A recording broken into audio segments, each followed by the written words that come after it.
Retour au débat de France 24 avec l'éditorialiste politique Hélène Pilichowski, également avec nous Jean-Sébastien Ferjou du site Atlantico, François Grosdidier, soutien d'Alain Juppé, sénateur-maire de Wappy-en-Moselle et membre de la commission des lois, également Georges Fenech, député Les Républicains du Rhône de la 11e circonscription, membre de commission des lois de l'Assemblée nationale. Et soutien de Nicolas Sarkozy, décidément. On dirait que ça vous... Vous avez déjà reçu pour défendre Nicolas Sarkozy. On va parler des thèmes qui vont être abordés dans ce débat qui démarre dans 1h30 maintenant chez nos confrères de TF1. Allez, on leur fait un peu de pub. En gros, une première partie consacrée à l'économie et au social. Et puis, ce sera le tour du régalien. En gros, les propositions des candidats en matière de sécurité, d'identité et de terrorisme. Ces candidats dont vous voyez les photos à l'instant. Jean-François Copé, François Fillon, Alain Juppé, Nathalie Kosciusko-Morizet, Bruno Le Maire, Jean-Frédéric Poisson et Nicolas Sarkozy. Un sondage aujourd'hui nous indiquait justement les priorités des Français. Sondage Odoxa pour France Info qui indique qu'à 41%, c'est le chômage qui arrive en tête, suivi de la lutte contre le terrorisme, 29%, et l'immigration, 27%. Ce sont les trois principaux thèmes attendus lors de ce débat. Très loin finalement devant l'identité, 4% seulement, Jean-Sébastien Ferjou. Est-ce que, on s'adresse finalement peut-être pas forcément aux mêmes personnes non plus dans un débat comme celui-là? De toute façon, le thème du débat, il est imposé. Oui. Là, les thèmes ont été d'ores et déjà... Mais on sait que sur la deuxième partie, en gros, on risque de parler pas mal d'identité. Sur les sondages qui montrent, en général, si vous posez la question aux Français, effectivement, quelles sont leurs préoccupations, ils vont vous répondre le chômage. Si vous leur posiez la question, où est-ce que vous pensez que les hommes politiques ont encore un pouvoir, ils ne vous répondraient pas nécessairement le chômage. Il y a quand même toujours cette tension-là sur laquelle il faut... Parce que parler beaucoup de chômage, et on a bien vu que les candidats qui avaient fait une campagne très axée sur l'économique, et c'est ce qu'a fait François Fillon pendant des mois avant de revenir à justement plus de régalien, plus d'autorité, ou avec son dernier livre sur la guerre contre le totalitarisme islamique, c'est prendre un danger, parce que c'est quand même s'adresser à des gens qui pensent que globalement, si la baguette magique existait, elle aurait déjà été employée par les uns ou par les autres. Donc je pense que c'est un débat qui est assez compliqué à mener ce soir, parce que finalement, ils ont tous la même inspiration. C'est un peu une espèce de compilation de best-of de rapports de la Cour des comptes, les programmes de la droite à l'heure actuelle. Il n'y a pas beaucoup de choses qui n'auraient pas déjà été dites. Je veux dire, autant 2007 avait été une campagne où il y avait justement des intentions nouvelles, avec, ne serait-ce parce qu'en termes de valeur, il y avait travailler plus pour gagner plus, les heures supplémentaires, etc. On s'en souvient. Là, ce sont des choses qui sont finalement très classiques, très convenues presque, on a envie de dire. Ce qui change, c'est l'attitude, c'est le degré. Entre un François Fillon il faut le faire plus loin, aller plus loin, y aller fortement. On sent bien un Alain Juppé qui dit peut-être pas si fortement que ça, parce qu'il faut que la France y survive, ce qui était un peu le chiracisme d'une certaine manière. On ne peut pas réformer ce pays qui est déjà, en tout cas pas le réformer trop brutalement. C'est un corps fragile. Il est déjà fragile. Donc c'est des différences d'appréciation par rapport à ça, mais les vraies différences, elles ne sont pas là-dessus. Ouais. Hélène Pilichowski. Non, mais c'est clair. J'espère que le débat va être un petit peu animé au départ, puisqu'il commence sur les questions économiques et sociales, parce qu'effectivement, il y a un socle commun. C'est là qu'on retrouve l'unité des Républicains, parce qu'à quelques chiffres près, si vous voulez, dans l'ensemble, le constat sur la situation économique du pays... Il est partagé. Et les remèdes, il est partagé. Il n'y a pas de doute là-dessus. Donc après, il va falloir quand même tenir un petit peu les téléspectateurs, que ce soit un petit peu vivant quand même et enflammé, parce que le dur, si on peut dire, ça va être les questions de sécurité, lutte contre le terrorisme et l'identité, même si l'identité, je pense que les gens ne savent pas très bien ce que ça veut dire. Alors justement, voilà, est-ce que c'est pas le problème, j'allais vous demander, Georges Fenech, quand on interroge les gens sur l'identité, 4% seulement, alors qu'on le voit, les thématiques sécuritaires, lutte contre le terrorisme, immigration, 29%, 27%. Est-ce que du coup, Nicolas Sarkozy n'a pas tort parfois de revenir à ces questions purement identitaires, comme par exemple nos ancêtres les Gaulois? Est-ce que ça parle vraiment aux électeurs, ça? Moi, je suis surpris de ce sondage. Je ne le connaissais pas. 4%, ça me paraît très faible, effectivement. Non, moi, je pense qu'il y a une crise d'identité qui, aujourd'hui, est très palpable, avec beaucoup... C'est pas abstrait pour les gens quand on leur dit d'interrogations. Identité peut-être, mais quand vous leur parlez d'immigration, là, ça leur parle. Et sur l'immigration, Nicolas Sarkozy a un programme très fort. Il faut donc lier les deux. On s'était beaucoup posé la question en 2007 lors de la création du ministère de l'immigration et de l'identité nationale. Parce que nous affichons très clairement en disant il faut procéder à de l'assimilation. non plus de l'intégration, c'est vraiment une importance, de l'assimilation. Et puis les propositions très fortes sur l'arrêt du regroupement familial, et la dénonciation de certaines règles dictées par la Cour européenne des droits de l'homme. Ça va très loin. Donc, ce sera tranché par référendum, dit Nicolas Sarkozy. La dénonciation du système Schengen, tout ça va beaucoup plus loin que ce que propose Alain Juppé. Donc là, c'est là que les marqueurs se font. Alors, l'identité heureuse, c'est pour Alain Juppé, de la même manière. Alors d'abord, l'identité est un faux débat. Parce que c'est pas le pouvoir politique qui détermine par les lois et les décrets quelle est l'identité d'un pays. Une identité, d'ailleurs, est forcément plurielle, c'est pas un monolithe, c'est composite, c'est une stratification qui remonte effectivement à l'époque des Celtes, et donc pré-chrétienne, puis à Rome, puis à Athènes, et puis il y a la chrétienté, il y a les apports du judaïsme, encore la chrétienté, c'est le catholicisme, c'est même pas. En France, le protestantisme est venu après en réaction contre le syncrétisme pagano-chrétien du catholicisme. C'est beaucoup plus clair. Et là-dessus, il y a eu la raison qui a combattu l'Église, il y a eu la philosophie des Lumières. Oui, alors, voilà. Non, mais ce que je veux dire, c'est que c'est tout ça, mais que ça ne se définit pas par les lois, par les lois et par les décrets. Donc c'est un faux débat. Le vrai débat, il est sur le respect des règles par tout le monde.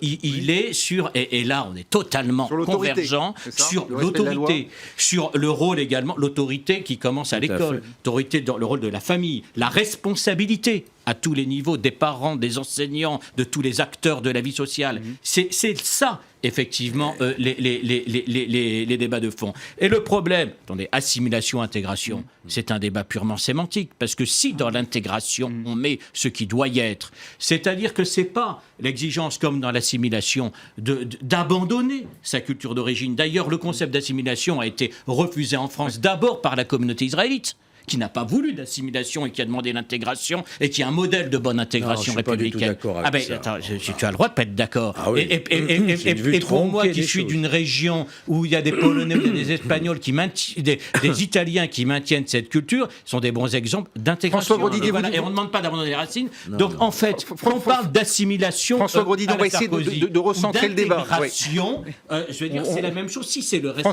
François Grosdidier, pardon. On va essayer de recadrer juste un tout petit peu. Donc ce que vous dites en gros, c'est pas aux politiques donc de définir ce qu'est l'identité, c'est davantage l'œuvre des historiens et puis de l'histoire en marche qui d'elle-même voit l'identité française se constituer. Georges Fenech. Mais par contre, le respect des règles, et on ne doit pas fuir le débat. C'est protéger notre culture, notre art de vivre. On ne veut pas qu'on nous impose tout ce dont on parlait, des véritables menaces d'atteinte à notre culture, que ce soit l'égalité. On va parler du Burkini ce soir, vous pensez pas dans ce débat ? Mais est-ce que c'est au pouvoir politique de définir les prénoms, comme M. Zemmour qui attaque la fille, qui hashtag Zoradati ? Je veux dire, est-ce que quand on appelle des enfants Kevin, plutôt que... Bon, est-ce que c'est... On voit là une ligne de clivage quand même assez franche. Et je crois que là, on déplace le débat. Pourquoi ? C'est sur le respect des tas de droits qui se passe. C'est dans les cités qui sont des zones de non-droit. Je sais, pour avoir rétabli le droit dans ma ville qui était une zone de non-droit, je sais ce que c'est. Donc, bravo, il faudra nous dire comment il faut faire ailleurs.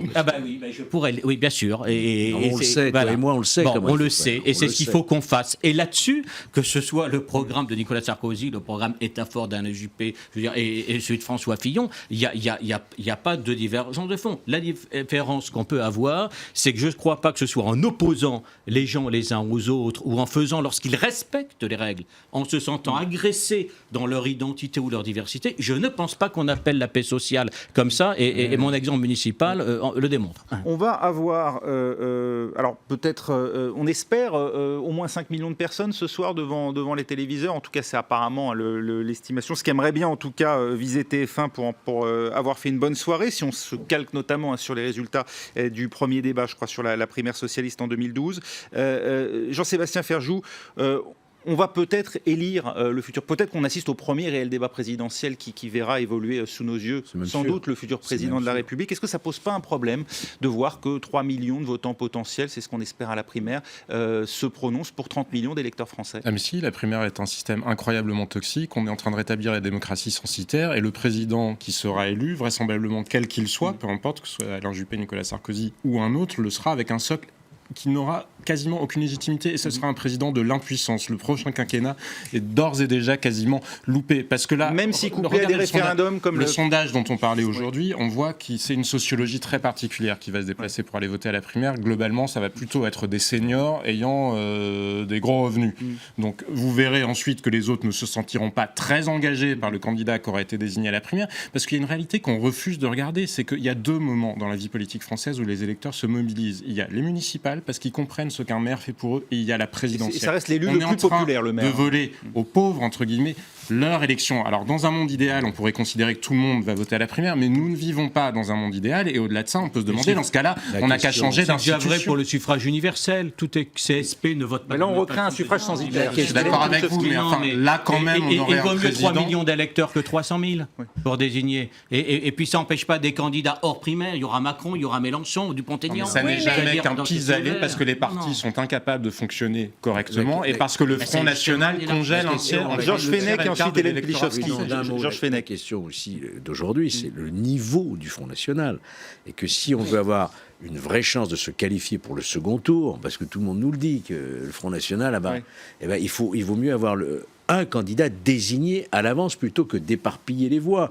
La défaite de Jospin, c'est la présence de Chevènement et Taubira. C'est le tripartisme qui pousse mécaniquement à la primaire. Mais je crois. Ouais.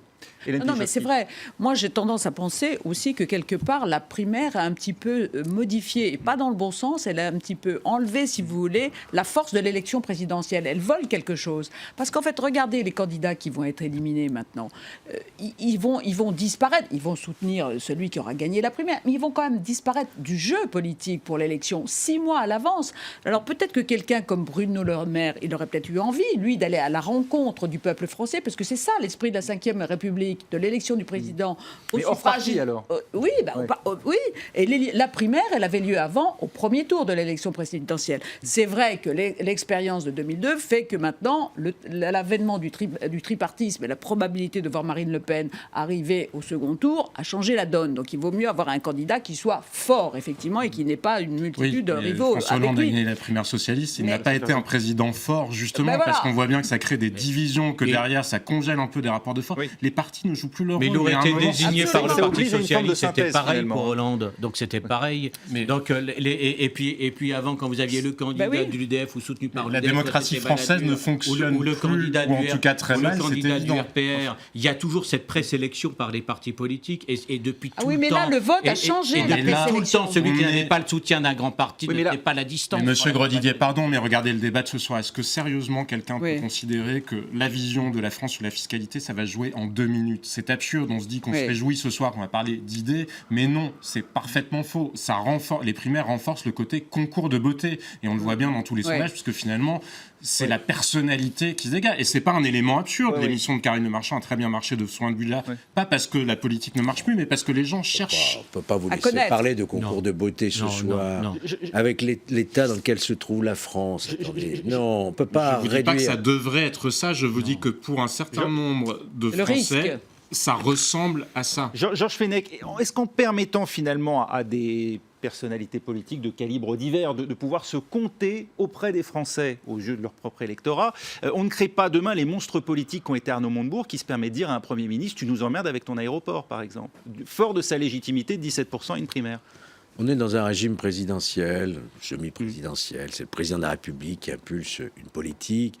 Encore faut-il qu'il ait cette volonté. Donc, éliminons tous les pseudo-présidents normaux, parce que la normalité aujourd'hui, je ne sais plus ce que c'est pour François Hollande. Mais c'est le président, une fois qu'il a sa légitimité, qui fait sa politique, celle qu'a voulu les Français. Après qu'il y ait des personnalités qui émergent tout autour... Mais qui vont lui forcer la main par le rapport de force. Mais on ne force pas la main du président. Dans la Ve République, qui a forcé la main de François Mitterrand? Qui a forcé la main de Jacques Chirac? Il n'y avait pas de primaire à l'époque. Et il n'y avait pas de primaire. Il n'y avait pas de primaire. Mais bon, ils ont un poids politique, certes. Il faut en tenir compte dans la répartition des ministères, etc. Mais pour autant, c'est le président de la République qui donne la ligne. Entre Rocard et Mitterrand, les rapports de force internes existaient, sauf qu'ils étaient tranchés par moins de monde qu'avec les primaires où tous les citoyens... Oui, mais est-ce que ça ne permet pas justement de mettre facilement sous le tapis... Je crois exactement l'inverse. C'est-à-dire que c'est un immense progrès qui permet d'élargir justement le cercle de ceux qui décident, qui permet à tout citoyen qui est intéressé par la victoire d'une famille de participer et qu'on fait au maximum dans le mouvement pour élargir le débat. Excusez-moi, mais je pense pas que ce soit le fait de ceux qui ont souhaité la primaire que le débat public soit souvent réduit à un concours de beauté. Et je pense que parfois aussi, les jeux médiatiques, excusez-moi, les émissions qui sont présentées favorisent ce phénomène. Hélène Pilichowski, je pense que François Grosdidier va nous quitter parce qu'il est 19h45, heure de Paris. Je préfère vous prévenir parce que vous avez des obligations par ailleurs. Hélène Pilichowski. Non, moi je pense que la droite a voulu relever en fait le défi que lui avait lancé la gauche avec sa primaire. Parce que cette primaire de la gauche a été un tel succès, dit-on, à gauche, parce qu'on s'est félicité du nombre de participants. Mais quand on regarde l'action du président de la République, certains disent que le président de la République finalement a échoué et que c'était peut-être pas forcément le bon choix. Et on continue de dire que la primaire, c'est la recette miracle, ou tout le moins la recette la meilleure, la plus forte, qui va donner du poids à celui qui va sortir vainqueur de cette primaire, alors que précisément... C'est faux dans l'ensemble des pays qui pratiquent le système. Alors qu'en fait, il y a quand même de ce côté-là un doute important, et le fait, comme je vous l'ai dit tout à l'heure, moi j'insiste beaucoup là-dessus, sur le fait que ceux qui ont des compétences, qui ont préparé des programmes, qui vont figurer ce soir, ne vont plus participer au jeu de la véritable élection, parce que la primaire aura volé le véritable premier tour de la présidentielle. Dans ce système, il aurait fallu pas seulement probablement une charte qui demande d'adhérer aux valeurs de la droite et du centre, aux valeurs républicaines de la droite et du centre, parce que ça n'engage pas grand-chose, mais de gens qui disent le candidat pour lequel je voterai à la primaire, ce sera aussi celui pour lequel je voterai au premier tour de l'élection présidentielle. Parce que des gens qui viennent voter là, comme des touristes, peu importe qu'ils viennent de la gauche ou qu'ils viennent du Front National, je ne cherche pas à faire de polémique sur qui veulent l'élection à l'autre. Mais c'est choquant d'un point de vue démocratique. Il y a aussi des tas de gens qui n'ont aucunement l'intention d'aller voter à la primaire et qui se verront imposer leur choix par d'autres, parce qu'on peut le prendre dans tous les sens qu'on veut. Pour être élu président de la République, il faut au bas mot 20 millions de voix. Même un succès à une primaire, c'est 3 millions de votants. Oui. La question justement, alors est-ce qu'il vaut mieux passer par les signatures d'élus ou par le tamis de la primaire? C'est finalement... La primaire n'empêchera pas des candidats libres. C'est ce qu'a dit Henri Guénaud par exemple. Lui, il a dit j'irai directement dans les électeurs. J'espère que non, parce que franchement, il y a un risque d'être éliminé au premier tour s'il y a une multiplicité de candidatures, à droite comme à gauche d'ailleurs. Donc moi, j'espère vraiment que, et j'en suis même convaincu, chacun jouera le jeu, c'est-à-dire celui qui gagne cette primaire, tout le monde sera derrière lui. Qui va participer? Est-ce que les électeurs de gauche iront réellement à la primaire, d'après vous? Est-ce qu'il y aura un vote stratégique, en fait?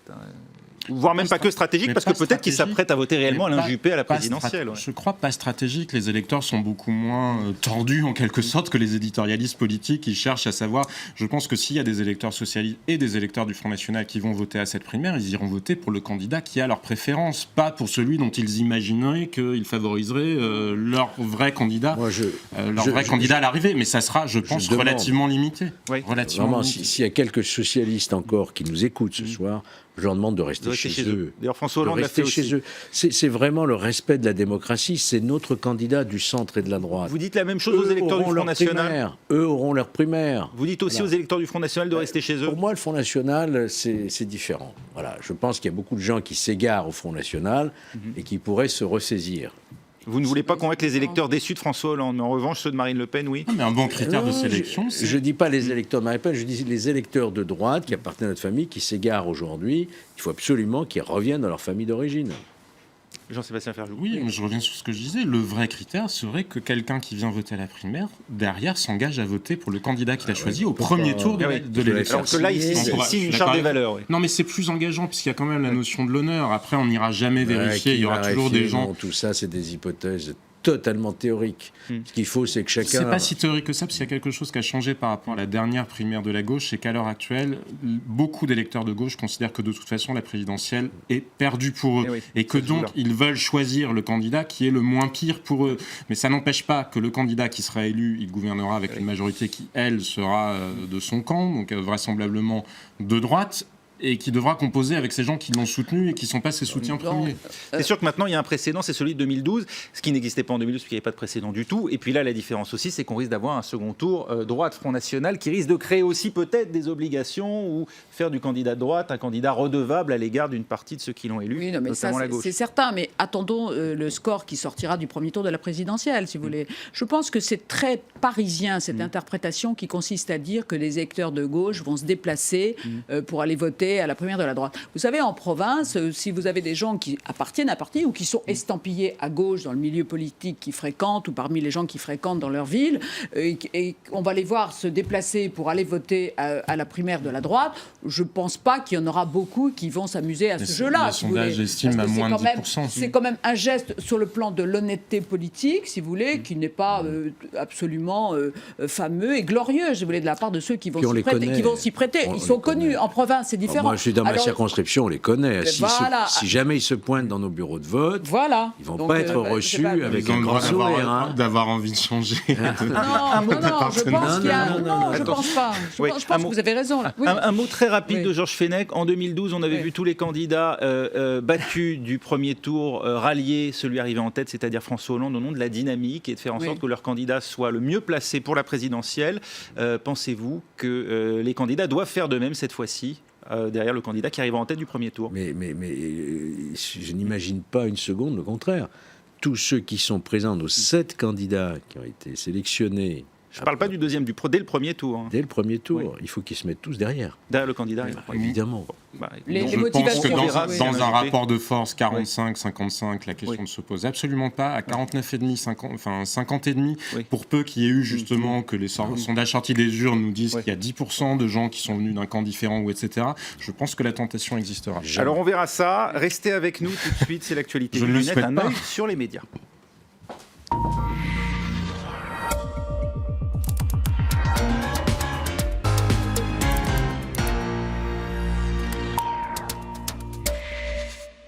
L'actualité vue du net, un œil sur les médias avec Myriam Hamlal. Bonjour Myriam. Bonjour Raphaël. Et évidemment, on parle de ce débat. Premier débat donc pour la primaire de la droite et du centre. On en parle beaucoup sur les réseaux sociaux. On en parle beaucoup, il y a beaucoup de photos. Alors j'en ai sélectionné une qui est beaucoup tweetée et qui apparaît beaucoup sur les réseaux sociaux, cette photo. Beaucoup parlent d'une photo qui ressemble presque à Amour, gloire et beauté, les feux de l'amour. Alors je ne sais pas s'il y aura beaucoup d'amour lors de ces débats, mais en tout cas, cette photo apparaît beaucoup. Il y a un article intéressant sur le site de nos confrères d'LCI qui explique un petit peu les règles du jeu. Alors sur la forme d'abord, les candidats seront séparés les uns des autres de 80 cm. Ils seront tous derrière un pupitre opaque, assis sur un tabouret ou debout. L'idée, c'est qu'ils soient tous de la même taille. Exactement, l'idée, c'est qu'ils soient tous de la même taille pour les cadrages caméra. Je précise tout de même, c'est ce que dit en tout cas le site d'LCI. Et en tout cas, c'est pour le positionnement. Alors c'est Nicolas Sarkozy qui a obtenu la place du centre, qui était très prisée par tirage au sort. Alors inutile de vous dire que la complosphère s'interroge.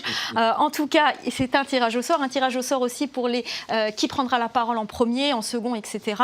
Ensuite, sur le fond, ils ont, concernant les temps de parole, 1 minute chacun pour s'exprimer et 30 secondes pour répondre aux attaques des adversaires, ce qui est très court. Et ils auront un signal lumineux qui passera du bleu au rouge lorsqu'il leur restera 10 secondes pour les avertir qu'il faut conclure rapidement. Il y aura à peu près une quinzaine de questions, des questions qui seront concentrées sur d'abord l'emploi, l'économique et le social, et puis sécurité, terrorisme et immigration pour le second thème. Ça n'a pas été choisi au hasard. Regardez ce sondage d'Opinionway pour Atlantico. Les enjeux jugés les plus importants, c'est l'emploi, 61%, l'immigration et la sécurité, 58%, et puis ensuite viennent par exemple la dette, le déficit, la fiscalité. Donc c'est dire que ces questions n'ont pas été choisies par hasard. Alors cette primaire à droite, on en parle beaucoup aussi sur le plan de la forme. Un premier débat sous haute tension. On retrouve ça énormément sur les réseaux sociaux. Alors on s'interroge, on parle beaucoup du duel Alain Juppé-Nicolas Sarkozy. On en a beaucoup parlé, il a dominé ces dernières semaines les médias. Regardez par exemple ce dessin qui résume très bien, qui est beaucoup tweeté aujourd'hui, où on voit Alain Juppé en escrime l'escrimeur et puis Nicolas Sarkozy avec une arme. Donc on parle beaucoup de ce duel, mais dans beaucoup de médias, on dit que ce sera aussi Nicolas Sarkozy contre tous, seul contre tous, que tout le monde a intérêt à l'attaquer. Regardez par exemple dans Challenge, primaire de la droite, qui osera frapper Sarkozy le premier? Donc c'est une vraie question. Certains semblent avoir trouvé la réponse. Ce serait probablement Jean-François Copé, procureur implacable du sarkozysme, était l'homme clé du débat de ce soir. Alors, on lui a posé la question, attaquera-t-il Sarkozy? Il a répondu si Napoléon avait prévenu les Prussiens de ce qu'il allait faire avant Austerlitz, il n'aurait pas gagné. Donc, on se doute un petit peu de la réponse. Autre question, c'est sur le site du Monde, débat de la primaire à droite, Jean-François Copé vise Nicolas Sarkozy pour laver son honneur. Bien sûr, il s'agit de l'affaire Big Malion, sans doute. Donc, voilà, toutes ces questions sont posées. Et puis vous avez aussi des photos que je trouvais intéressantes qui résument un petit peu tout ce débat. Par exemple, pour Jean-François Copé, c'est le revanchard. Pour Alain Juppé, le vénérable. De Bordeaux. Et puis vous avez l'identitaire pour Nicolas Sarkozy.